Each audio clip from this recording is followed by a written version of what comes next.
Teopista Tindimwebwa eyegwanyiza entebe y'omubaka mu Paalamenti wa Mubende District nga Zinga Namunigina ne munne Vincent Tumusime Kisanja Gahanga eyegwanyiza entebe ya ssentebe wa Mubende District nga naye Zinga Namunigina nga bano bombi bagwa mu kamyufu ka NRM ne batamatira ne basalawo okudda okuvuganya n'abakwasibwa kkaadi olwaleero betusoose okusisinkana nga basagula akalulu. Bano basalawo okutambula bombi era nga basibye mu ggombolola y'Ekiganda ebutawaata ng'akalulu bakanoonya muntu ku muntu.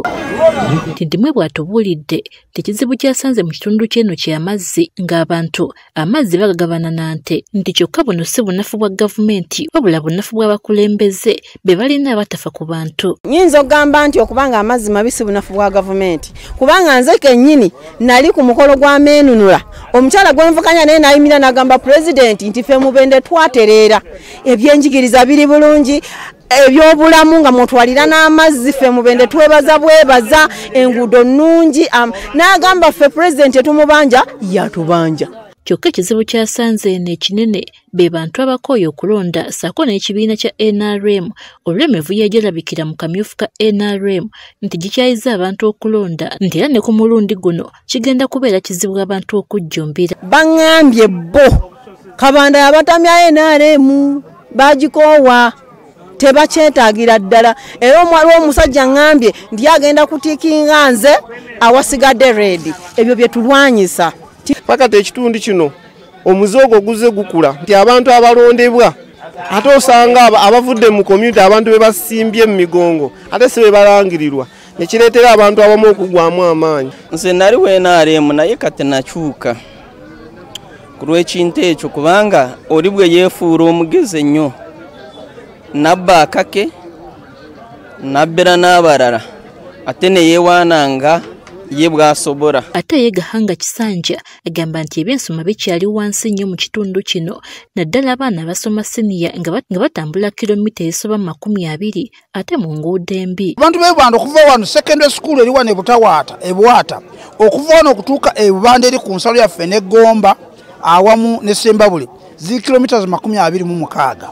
Kata mwana asoma secondary talina bw'atambula balina ekizibu kya secondary school Bubanda balina ekizibu kya masannyalaze tebalina. Balonzi nabo batubuulidde okusoomoozebwa kwe bayitamu kwe baagala abakulembeze bakoleko. Amaze olaba oluguudo okuvanga wano Katale Butawaata ogenda ogatta ku tawuni kanso y'e Kasambya oluguudo olwo ekyamazima enkuba ng'etonnye n'ekiduka tekisobola okuyitamu. Abaana baffe tebalina gye basomera amasomero mabi enguudo mbi emisolo gifuuse emisolo ekyokubiri naddala ffe ng'abalimi ebbeeyi y'ebirime. Emityana bannakibiina ki NRM basibye mu division ya Ttamo mu munisipali eya Mityana nga nabo batambula kyalo ku kyalo nga basaba abatuuze okubawagira. Esther Ndyanaba akwatidde NRM bendera ku kifo ky'omubaka wa Mityana Municipality asabye abalonzi ku mulundi guno babawe omukisa basobola okubaweereza nti Mityana ezzeesibwa ebintu bingi olw'abantu okulonda nga bwe basanze. Olwaleero kiki tusobola okugamba basebo ne bannyabo tikivudde mu Paalamenti y'eggwanga eno eya Uganda ne kijja eriffe nga bannamityana. Ndyanaba avuganya n'abantu abalala 8 okuli Francis Zaake Butebye wa NUP, Patrick Mugisha Nshimye Azenga Namunigina, Fausta Bitano Nalwega ali ku kaadi ya National Peasants Party, Dr. Martin Kiza Ssemambo ali ku kaadi ya PFF, Dr. Jackson Sekikubo nga Namunigina, Azizi Rutaya nga naye Namunigina, Godfrey Mawejje nga naye Namunigina, Grace Nanzige nga naye talina kibiina. Nawe bwakola atya? Ono abasuubizza okubakolera nabo bamanye omugaso gw'okubeera n'omubaka mu kitundu kyabwe bo bannakibiina abalala basabye bannamityana ku mulundi guno bakyuseemu balonde abantu b'ekibiina ki NRM basobole okuganyirwa.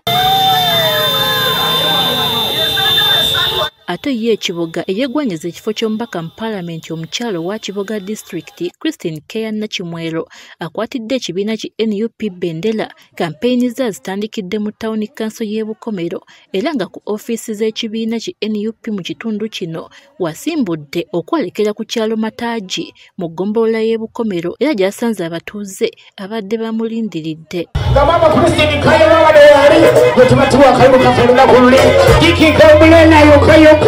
Ono atambudde ayisa ebivulu nga bw'awaga.